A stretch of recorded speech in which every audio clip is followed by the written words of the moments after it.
아멘.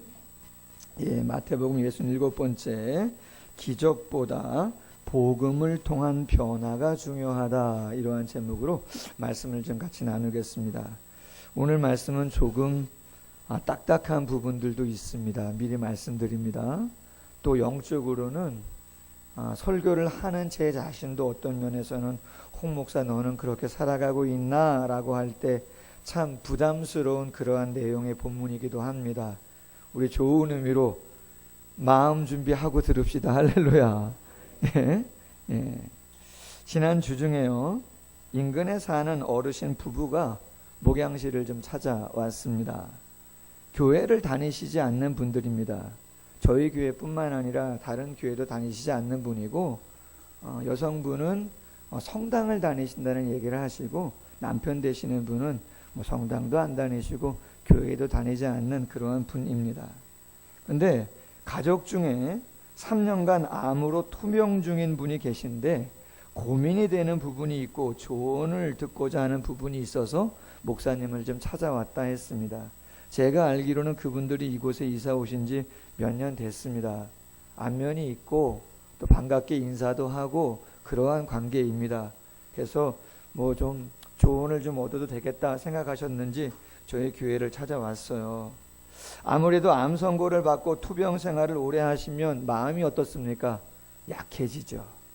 지푸라기라도 좀 있으면 잡고 싶은 마음이 있습니다.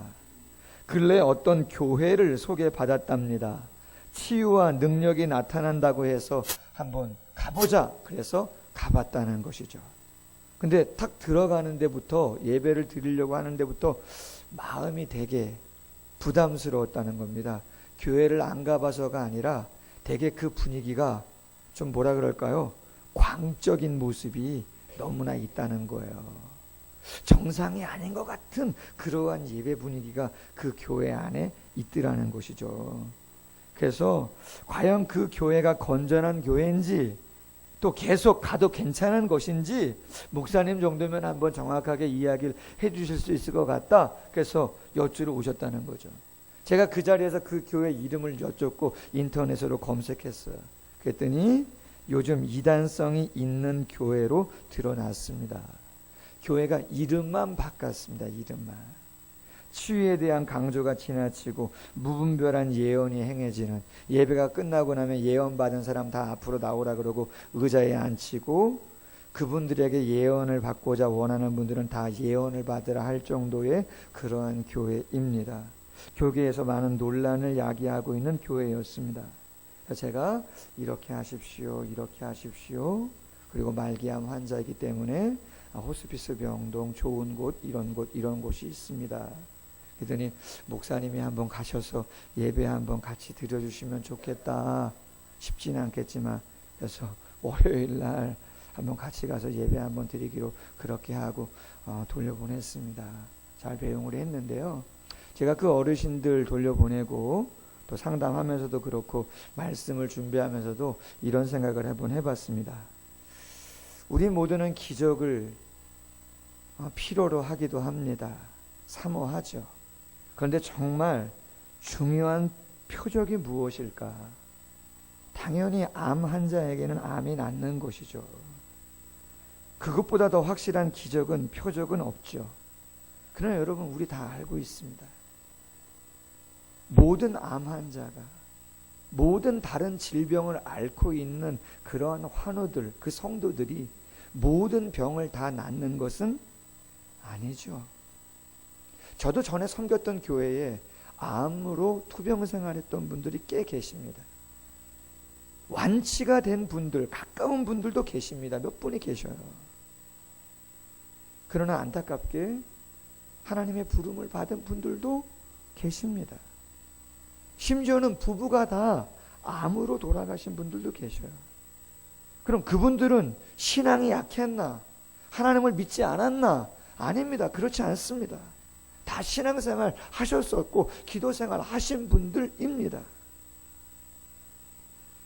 그렇다면 오늘 바리새인과 사두개인들이 예수님께 와서 하늘로부터 오는 표적을 보여달라, 만약에 그 표적을 보여준다면, 기적을 우리의 눈앞에서 행한다면 당신은 우리를 구원할 메시아라는 것을 우리가 믿을 것이고, 만약에 기적이 일어나지 않는다면 우리는 당신을 메시아로 인정할 수 없다라고 한다면, 그렇게 얘기하고 있는데 과연 그들이 이야기하는 것, 그것만 가지고 메시아를 판가름할 수 있겠는가라고 하는 거죠. 아니에요. 물론 예수님은 모든 기적을 다 행하실 수 있지만 그렇지 않죠. 여러분, 초대교회의 사도들이 놀라운 능력을 많이 행했습니다. 알다시피 베드로도 바울도 죽은 자를 살릴 정도의 능력을 가지고 있었습니다. 그러나 여러분, 우리가 잘 아는 것처럼 그 사도들이 모든 병을 다 고치고 모든 기적을 행함으로 그들의 사역이, 그들과 함께했던 동역했던 성도들은 아무런 어려움이 없고 질병이 없고 고난이 없고 늘 부흥하고 늘 형통한 그러한 삶을 살았는가? 그렇습니까? 전혀 그렇지 않습니다. 전승에 의하면 12사도 모두 순교의 제물로 하나님께 드려졌습니다. 에바브로 디도와 같은 사람은 그렇게 바울을 위해서 헌신하며 동역했는데도 불구하고 죽을 병이 들었다고 이야기하고 있습니다. 능력이 있다면, 권세가 있다면 감옥에 가면 안 되죠. 그들을 핍박하는 무리를 다 기도를 통해서 물리쳤어야죠. 그러나 그렇지 않고 사도행전에 보면 그렇게 능력이 많은 사도들임에도 불구하고 어렵고 힘든 시간들 많이 보내는 걸 보게 됩니다. 그럼에도 불구하고 지금도 기적에 대한 갈망은 끊임없이 일어납니다. 당연하죠. 그러나 여러분, 우리 개인이나 가정이나 교회나 사회에 기적이 필요한 부분이 있다고 할지라도 기도를 하셔요. 그거 잘못한 거 아니에요. 그러나 기도를 하시면서도 꼭 잊지 않아야 되는 마음의 중심이 있습니다. 그게 뭐냐? 마태복음 12장에서 안식일 논쟁이 있었고, 그 다음 진정한 표적에 대한 이야기가 나오고 요나에 대한 표적을 예수님이 먼저 한번 거론을 하신 적이 있습니다. 그때 말씀을 나눴지만 진정한 표적은 뭐냐? 눈에 보이는 가시적인 어떤 변화나 그러한 우리가 간절하게 막 기도해가지고 병이 낫거나 사업의 문이 열리거나 자녀가 원하는 대학을 가거나 뭐 이런 거, 그것도 기적이라면 기적이고 응답이라면 응답일 수 있지만, 여러분, 우리가 주일날 다시 한번 교회에서 확인해야 되는 신앙의 본질은, 가장 큰 표적은 우리가 예수님을 통해서 죄 용서함을 받고 예수 그리스도의 부활이 첫 열매가 되므로 그분을 믿음으로 우리도 영원한 생명 가운데 거할 수 있는 사람이 되었다는 것인 줄로 믿습니다. 그리고 그것뿐만 아니라 영원히 변하지 않은 진리의 말씀을 우리에게 주셔서 이 사람 말 들으면 이것이 맞다 그러고 저 사람 말 들으면 저것이 맞다 그러고, 이 사람이 힘 있는 사람이고 저 사람이 지혜 있는 사람이라 그러고, 지금은 여기에 투자해야 되고 저금은 저기에 투자해야 된다고 하지만 누구의 말을 들어야지 옳은 것인지 모르지만 영원히 변하지 않은 진리의 말씀을 주셨고, 예수 믿는 사람의 마음속에 보이지 않는 하나님의 영을 주셔서 성령인데, 하나님이신데 가끔은 우울할 때도 있고 두려울 때도 있고 지칠 때도 있고 포기할 때도 있지만, 표적 중에 표적, 능력 중에 능력은 그 성령을 힘입고 나의 약함을 감당하는 것인 줄로 믿습니다. 그게 진정한 표적인 것이죠. 여러분, 한번 질문 한번 해봅니다. 여러분, 표적과 기적이요, 구약 시대나 예수님 당시에나 모자란 적이 있었습니까? 솔직히 어떻습니까? 아니죠. 넘쳤습니다. 표적과 기사는, 이적은 출애굽 시대나 예수님 시대나 넘쳤습니다. 아시잖아요. 기본적인 성경적인 지식만 가지고도 애굽에서 출애굽할 때 10가지 재앙이 어떤 재앙들이 나타났는지. 여러분 얼마 전에 저기 지방에서 우박 떨어졌죠? 지름 몇 센치라 그러던가요? 큰 거는 10cm. 제가 뉴스 들은 거는 지름 큰 게 10cm 우박이 떨어져 가지고요, 차들이요 유리창에 다 구멍이 뻥뻥뻥뻥. 보셨습니까? 성경에만 있는 게 아니잖아요. 성경에만 있는 기사가 아니잖아요. 우리 눈앞으로 보고 있는 현실 아닙니까? 우박 재앙이 있단 말이에요. 모든 농작물 끝장났어요. 거기다가 메뚜기 재앙이 덮쳐가지고요, 아무것도 먹을 것이 없어요. 피해 재앙이 일어나가지고요, 어떠한 물도 먹을 수가 없어. 다 피로 변했는데요. 여러분 요새 가물지요. 걱정이에요. 지난주에도 물에 대한 얘기를 잠깐 했는데 개울이 점점 말라요. 한 5년 전에 여기 왔을 때만 해도 거짓말 아닙니다. 우리 아이들이 어려서 그랬는지 여기서 물 가다 두고 수영했습니다. 여러분 믿으시겠습니까? 우리 아이들하고 이 근처 아이들하고 여기에서 수영을 했단 말이에요. 근데 5년 사이에 수영은커녕 물도 흐르지도 않아요. 지금 거의 다. 걱정이에요. 교회가 작아지던데. 한편으로는 걱정이 조금 놓이는 것도 있어요. 왜요? 옆에 사시는 아저씨 댁이 소방공무원이세요. 할렐루야. 여러분 놀라지 마세요. 가끔 여기 소방차도 오고 막 응급차도 오는데 당신이 직접 몰고 오시는 거예요. 저도 처음엔 깜짝 놀랐어요. 불났나? 그게 아니시고 당신이 소방공무원이니까. 물은 가끔 한번 좀 부탁을 드려도 되지 않겠나, 혹시나 그런 생각도, 어제 진짜 그런 얘기 생각도 하고 얘기도 했는데 말이죠. 아이러니예요. 무슨 아이러니입니까? 그렇게 엄청난 기적이 많고 죽은 자가 살아나기도 하고 오병이어의 기적이라든가 놀라운 기적이 있는데 성경을 가만히 보세요. 그 기적을 그 현장에서 직접 목격했던 사람들이 조금 불편하고 불만족스럽고 짜증날 때 그들이 하나님에 대해서, 예수님에 대해서 어떻게 했는가를 한번 생각해 보십시오. 기적을 체험했다고 해서 끝까지 믿던가요? 따르던가요? 아닙니다, 여러분. 그렇지 않습니다.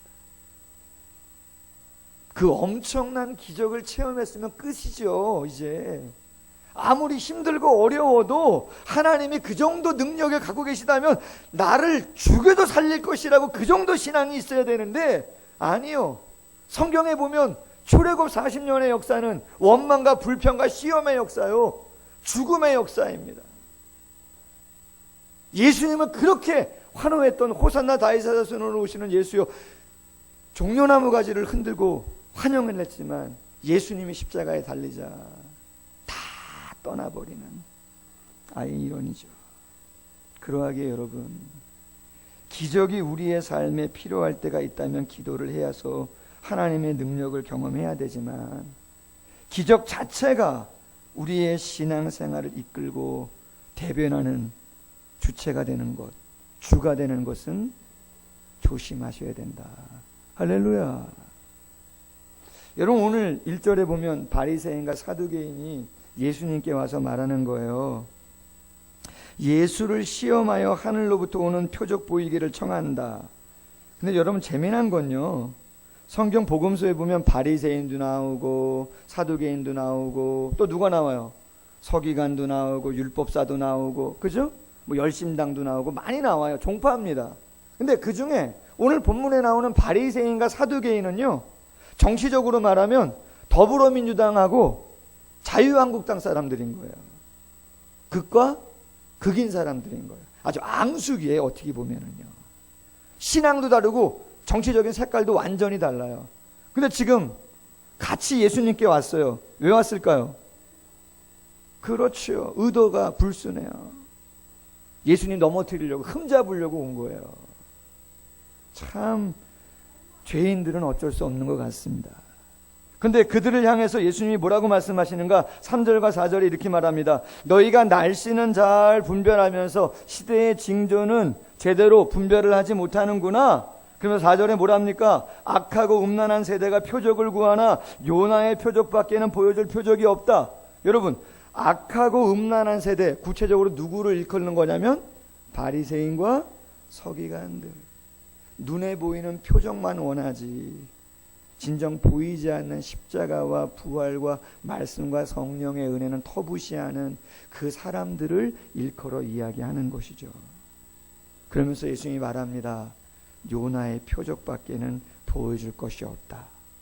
오늘 새 가족들이 좀 계시는데요. 여러분, 요나의 표적을 아십니까? 요나는 구약시대에 아수르라고 하는 제국이 있었는데 수도가 니느웨입니다. 너무나 죄가 많습니다. 하나님이 요나를 보내서 회개케 하기를 원했습니다. 그런데 요나는 이방 나라에 대한 적대감이 있습니다. 우리만 하나님의 성민인데 이방이 회개하고 하나님의 은혜를 얻는 거 나는 그 꼴을 못 보겠다. 좀 하나님의 선지자로 좋은 마음이 아닌 것이죠. 그래서 니느웨로 가야 되는데 다시스로 배를 타고 도망갑니다. 하나님이 가만 놔둡니까? 아니죠. 풍랑이 불어가지고 결국은 바다에 빠뜨리게 되죠. 죽습니까? 아니요. 큰 물고기를 예비하셔서 3일 동안 그 물고기 뱃속에서 있게 하시다가 회개케 하시고 육지에 토해서 다시 니느웨로 가서 말씀을 전하고 회개케 해서 하나님의 은혜를 얻게 하죠. 그런데 제가 왜 요나의 이야기를 장황하게 하냐면요. 여러분, 그 피의 성, 아주 강팍한 그 성이 요나가 증거했던 메시지를 통해서 다 왕부터 가축까지 금식하고 회개하고 가슴을 찢고 막 이래요. 옷을 찢고. 그렇다면 여러분, 요나가 거기서 기적을 행한 적이 있습니까? 없습니까? 기적을. 에? 성경 내용에 요나가 니느웨 성에 가서 3일 길을 다니면서 40일 이후에 이 땅이 멸망할 거라고 하나님께서 멸망할 것이라고 이야기했는데 그 이야기를 하면서 기적을 행한 그런 기사가 있냐 이런 얘기예요. 있어요, 없어요? 없어요. 네? 없어요. 죽은 자를 살린다든지 무슨 기적을 행한 적이 없어요. 오직 뭐만 행했어요? 하나님의 말씀만을 전한 거예요. 말씀을 전했더니 눈에 어떤 다른 기적이 나타나지 않았음에도 불구하고 마음으로 그 하나님을 믿고 자기들의 죄를 생각하면서 하나님이 치신다는데 어떻게 해야 되겠는가? 회개하면서 변화되는 모습을 보여줘요. 무슨 이야기입니까? 여러분, 진정한 기적과 표적은 말씀을 드린 것처럼 눈에 보이는 그 어떤 변화가 아니라 우리 안에 예수님이 믿어지는 거. 아멘? 예수님이 믿어지는 거. 나를 위해서 십자가에 죽으셨다. 영원한 생명을 보여주시기 위해서 3일 만에 무덤 속에 계시다 살아나셔서 영원한 천국으로 나를 인도해 주셨다. 할렐루야. 그것을 믿어진다면, 그것이 믿어진다면 그것이 최고의 표적이고 기적이며 능력인 것이고, 그 하나님이 나와 동행하신다 확신하고 하나님의 말씀은 변함이 없으며 보이지 않는 성령이 나와 동행하셔서 나에게 새 힘도 주시고 교훈도 주시고 때로는 기적도 행해 주시고, 할렐루야. 그렇게 살아계신 분이 나와 함께 한다는 것을 확신한다면 그 확신 자체가 그 무엇보다 놀라운 기적이다, 그런 이야기인 것이죠. 그러므로 여러분, 우리가 신앙생활 할 때 우리가 필요한 것을 많이 구하는 것도 중요하지만 성숙한 성도라면 기적을 바라는 것이 아니라 내 안에 계신 예수 그리스도와 성령과 동행하며 내 자신을 변화시켜 가는 것이 가장 귀중한 것인 줄로 믿습니다.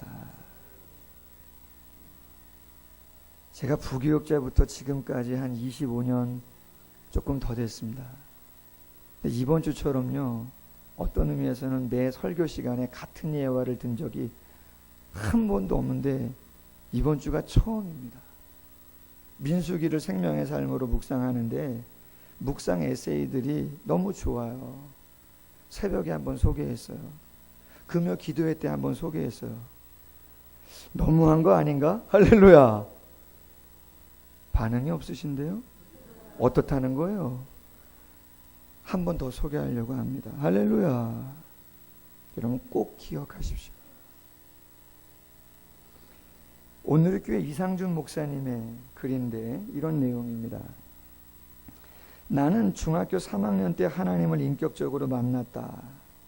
그 뒤로 매일 낮 동안 성경을 1시간, 2시간 읽고 밤이면 동네 작은 교회에 가서 기도했다. 성경을 읽으면서 궁금한 것이 너무 많았다.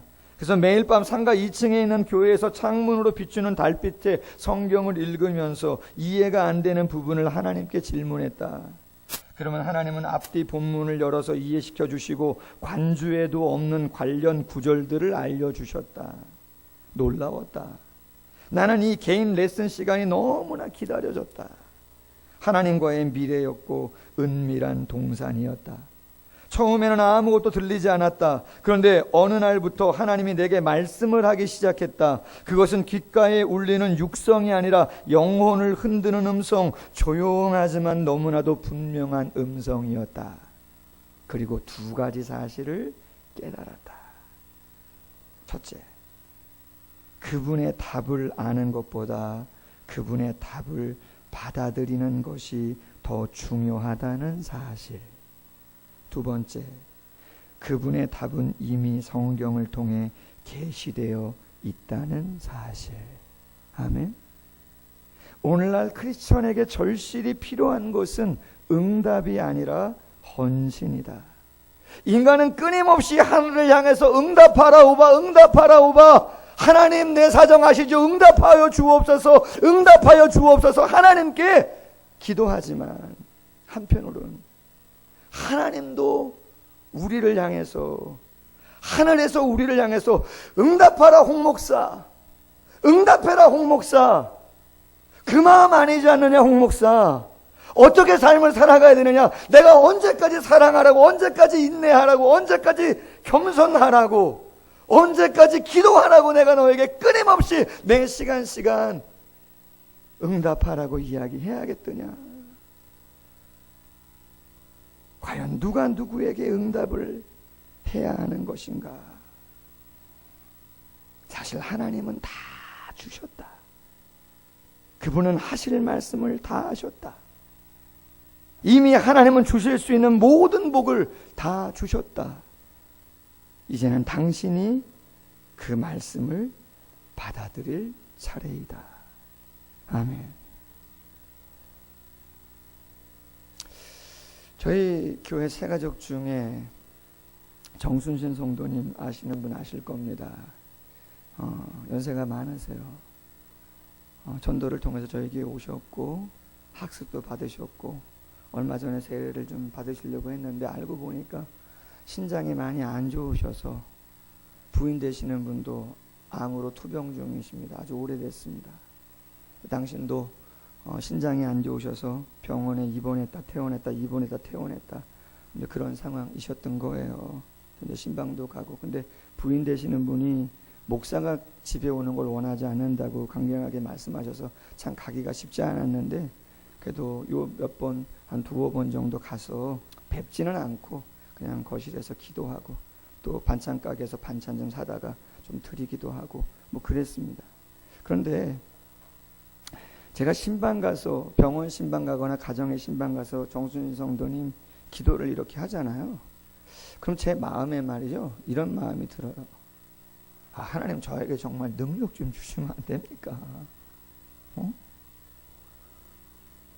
제가 능력 있는 건 아니지만 어쨌든 당신의 이름으로 기도하는데 그 어르신이 발이 퉁퉁 버가지고 손도 퉁퉁 붓고 얼굴도 붓고 아내는 오랫동안 투병생활 하시고 경제도 어려운데 좀 낫게 해주시면 안 되는가? 기도해요. 그런 상황이 많이 있어요. 때로는 하나님이 응답도 주시는 줄로 믿습니다. 그러나 여러분, 그러한 상황과 그러한 분을 만난다 할지라도, 내 삶에 그러한 요소들이 있다 할지라도, 오늘 말씀 부담스러운 말씀이지만, 버거운 말씀이지만 꼭 기억하십시오. 그 병이 낫든 안 낫든, 내가 기적을 바라는 그 일이 이루어지든 이루어지든 않든, 내 안에는, 내 삶에는 그것과는 견줄 수 없는 영원한 본질적인 가장 중요한 기적이 일어난 것인 줄로 믿습니다. 죄를 용서받았다, 영원한 생명을 얻었다면, 그리고 앞으로 내 삶에 어떠한 일이, 내 자녀의 삶에 어떠한 일이 일어날지 모르지만 내가 기도한다면 하나님의 영이, 살아계신 영이 그 상황을 바꿔주실 것이라면, 그 은혜를 누릴 수 있는 주인공이 됐다면 최고의 기적을 경험한 것인 줄로 믿습니다. 마지막 한 가지 더 나누고 마치겠습니다. 오늘 5절에 보면 이런 말씀이 있어요. 제자들도 논쟁의 자리에 같이 있었었는데 예수님이 피하고 나오니까 제자들도 덩달아 나옵니다.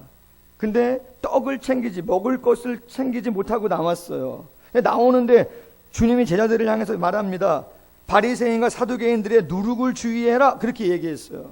누룩을 주의해라.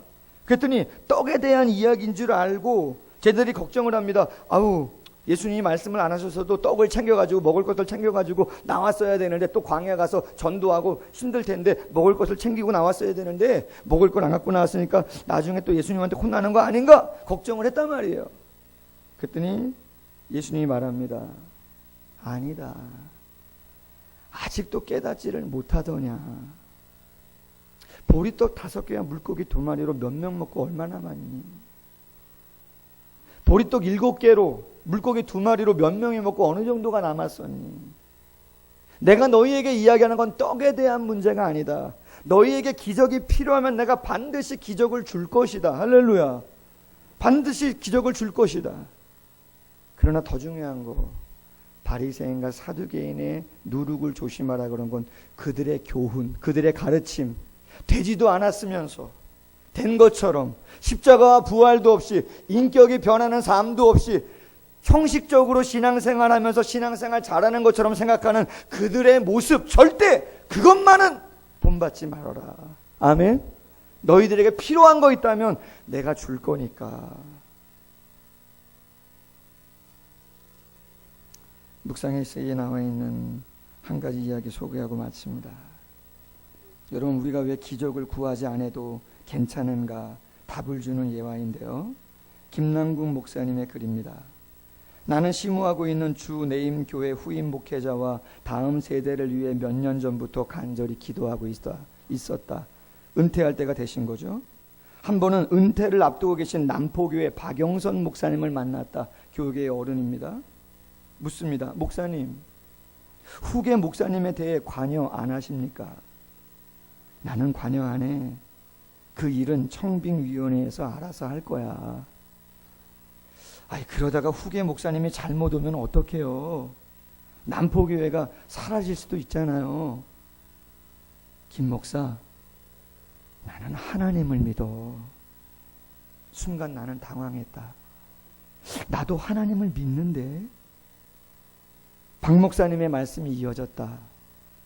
혹 남포교회는 사라질 수 있어도 그러나 하나님의 교회는 사라지지 않아. 나는 하나님이 계속 일하실 것을 믿어. 말년에 내가 만난 크신 하나님, 난 그분을 보고 있어. 목사님과 만나고 돌아오는 동안 내가 진짜 믿음이 있는가, 하나님을 얼마나 알고 있는가, 내가 믿는 하나님과 박 목사님이 믿는 하나님이 다른가에 대해 곰곰이 생각하게 되었다. 그리고 내가 놓친 것이 무엇인지를 깨달았다. 하나님은 내가 교회를 사랑하는 것보다 더 많이 교회를 사랑하신다. 할렐루야. 우리 교회 성도를 나보다 하나님이 더 많이 아끼신다. 교회는 오직 하나님의 은혜와 열심으로 세워져 가는 것이다. 그 하나님을 믿기에 우리는 그저 자신에게 맡겨진 일들을 감당하며 나아갈 뿐이다. 할렐루야. 기적이 필요하면 기도하십시오. 저도 기도합니다. 언젠간 당신이 원하는 방법, 당신이 원하는 타이밍에, 그러나 눈에 보이는 기적이 당장 내가 원하는 대로 이루어지지 않는다고 해서 나에게는 기적이 없는가 약한 마음 갖지 마십시오. 진정한 표적과 기적, 예수 그리스도의 십자가와 부활, 말씀과 성령의 은혜와 능력을 소유한 줄로 믿습니다. 그 부요를 누리는 우리 모두가 되기를 주님의 이름으로 소원합니다. 같이 한번 기도하겠습니다. 여러분, 기적보다 더 중요한 것은 복음을 통한 십자가와 부활과 말씀과 성령을 통한 우리의 내적인 변화인 줄로 믿습니다. 겉으로만 성도 아니기를 원합니다. 저도 겉으로만 목사 아니기를 원합니다. 정말 여러분의 마음속에 말씀이 계십니까? 아는 것보다 더 중요한 것은 그 말씀을 받아들이는 것이라고 이야기하고 있는데, 응답하라 오바, 응답하라 오바, 하나님께만 부르짖지 마시고 오늘 이 시간 하나님의 우리에게 응답하라 오바, 응답하라 오바, 언제까지 그 모습으로, 언제까지 그 자리에, 언제까지 그 상태로 있을 것이냐고 이야기하는 하나님의 준엄한 말씀 앞에 주님 다시 한번 변화되기를 원합니다. 놓치지 않게 하여 주옵소서. 잃어버리지 않게 하여 주옵소서. 회개할 것 있으면 회개하게 하시고, 의지를 가지고 변화시켜 가야 되는 것이 있다면 노력하게 하셔서 다시 한번 한국교회가 부흥하게 하시고, 우리가 있는 이곳에서부터 그러한 변화의 능력이 나타날 수 있도록 하나님 함께 하옵소서. 말씀을 묵상하면서 간절한 기도의 제목들을 가지고 같이 한번 동성으로 기도합니다. 하나님 아버지, 감사합니다.